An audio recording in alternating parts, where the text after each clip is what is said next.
Part 2. The Computational Challenge and Optimization Solutions. The Reality Paradox, Computing the Impossible. The fundamental challenge facing any universe simulation is what I call the reality paradox. To perfectly simulate something typically requires more computational resources than the thing being simulated. Your computer running a weather simulation uses more energy than the small atmospheric region it models. Your gaming system generates more heat than the virtual world it renders. This creates an apparent impossibility. If Reality Zero wanted to simulate our universe down to every quantum interaction, they would need computational resources exceeding our entire universe. Yet this paradox assumes perfect simulation is necessary. What if it isn't? The approximation revolution, reality's computational shortcuts. The solution lies in recognizing that Reality Zero likely employs the same optimization strategies we use in our simulations: approximations, shortcuts, and on-demand processing. Modern video games demonstrate these principles beautifully. Level of detail, LOD, optimization in reality. When you observe a distant mountain in a video game, the system doesn't render every rock and tree in perfect detail.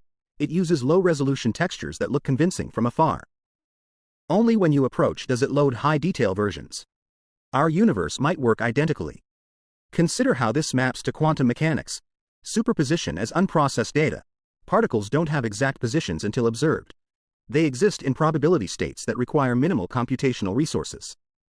Wave function collapse as data loading. Observation triggers detailed calculation, much like approaching objects in games loads high-resolution models.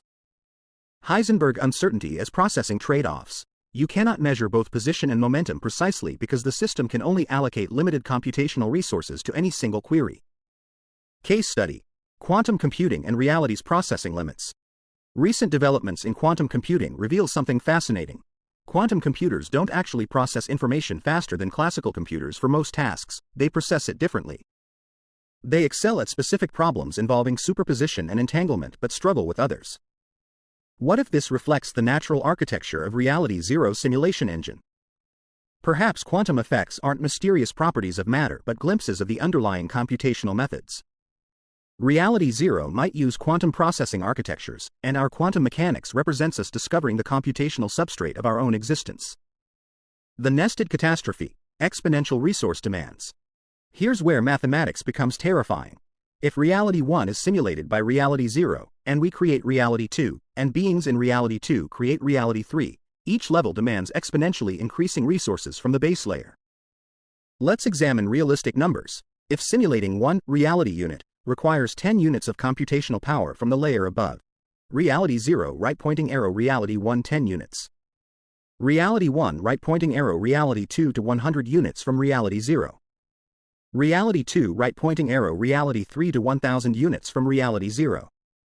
Reality 3 right pointing arrow Reality 4 to 10,000 units from Reality 0. This exponential growth suggests several possibilities. 1. Limited nesting depth. Perhaps only 3 to 4 reality layers can exist before computational demands become impossible. 2. Exponentially scaling resources. Reality 0 possesses computational capabilities that grow exponentially with need. 3. Progressive simplification. Each reality layer becomes increasingly simplified and compressed. The compression theory, reality as lossy data. Perhaps each simulated reality is a compressed version of the layer above, like a JPEG image losing detail to conserve storage space. Reality 0 might operate in 11 dimensions but can only simulate us in 4, 3 spatial plus 1 temporal. They might experience a richer spectrum of forces and particles, but we receive only the compressed version our reality can handle. This compression theory elegantly explains several mysteries: dark matter and dark energy as compression artifacts. The 95% of our universe that appears invisible might not be missing matter. It could be the computational overhead of running our simulation. From Reality Zero's perspective, this represents essential infrastructure, but we can only perceive its gravitational effects because we lack the sensory apparatus to detect computational processes. The standard model's peculiar limitations. Why exactly 17 fundamental particles? Why these specific forces and no others?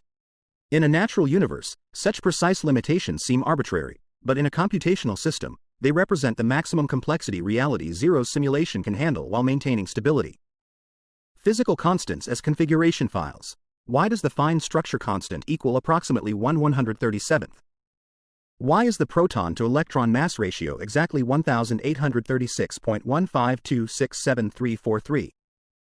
These might not be mysterious properties of nature but literally the configuration settings reality 0 used when initializing our simulation. Part 3. The perception barrier and sensory constraints. The sensory limitation prison. You are essentially blind to most of reality. Your visual system detects roughly 0.0035% of the electromagnetic spectrum, missing infrared thermal signatures, ultraviolet patterns, radio communications, and gamma radiation constantly surrounding you. Your auditory system captures only frequencies between 20 to 20,000 Hz, missing the infrasonic conversations of elephants and ultrasonic calls of dolphins happening in your immediate vicinity. But here's the crucial question. What if these aren't biological limitations but rendering constraints imposed by Reality Zero's simulation engine? The dimensional cage, living in compressed reality. Modern physics suggests reality contains 10, 11, or potentially infinite dimensions, yet we experience only 3 spatial dimensions plus time. Standard explanations claim additional dimensions are curled up at microscopic scales, but what if we're simply not programmed to perceive them? Consider this analogy. We create convincing 3D worlds on 2D computer screens. Characters within those worlds, if conscious, would experience depth, movement, and space as completely real.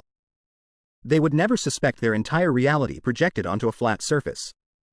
Perhaps we're those characters, experiencing a 4-dimensional projection of Reality Zero's 11-dimensional existence. Case study: The Flatland Revelation. Edwin Abbott's 1884 novella, Flatland, describes 2D beings encountering 3D objects. When a sphere passes through their plane, they perceive only circles that mysteriously change size. They cannot comprehend the third dimension. Similarly, what we interpret as particles might be 11-dimensional objects intersecting our 4-dimensional space, appearing and disappearing in ways that seem mysterious only because we cannot perceive their full existence. This dimensional compression might explain quantum tunneling. Particles don't actually tunnel through barriers.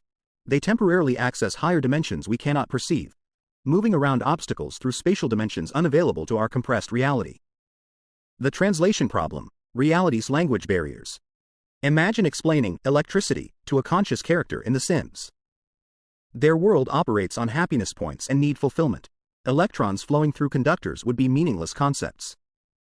They might develop sophisticated science to understand their refrigerators and computers, but they would be studying game mechanics, not electrical engineering. We face the same challenge in reverse. Our concepts of energy, matter, and force might be reality translation attempts to understand Reality Zero's incomprehensible physics.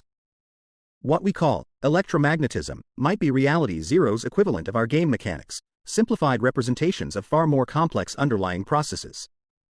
This creates profound epistemological limitations. Every scientific breakthrough might represent better reverse engineering of our simulation rather than deeper understanding of fundamental reality. We're like characters in Grand Theft Auto becoming increasingly sophisticated at mapping the game engine while remaining oblivious to electricity, silicon chips, and software engineering. The dark universe, hidden infrastructure.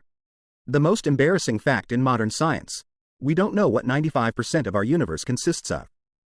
We've labeled it dark matter and dark energy because it doesn't interact with light or ordinary matter in detectable ways, yet its gravitational effects are undeniable. From a computational perspective, this invisible majority makes perfect sense. Consider your computer. You interact with the screen, keyboard, and mouse, but you're unaware of cooling fans, power supplies, memory management systems running in the background. From your user perspective, they're invisible, yet they're essential for system functionality. Dark matter and dark energy might represent Reality Zero's computational infrastructure, cooling systems, memory allocation, processing overhead, and background processes required to run our simulation.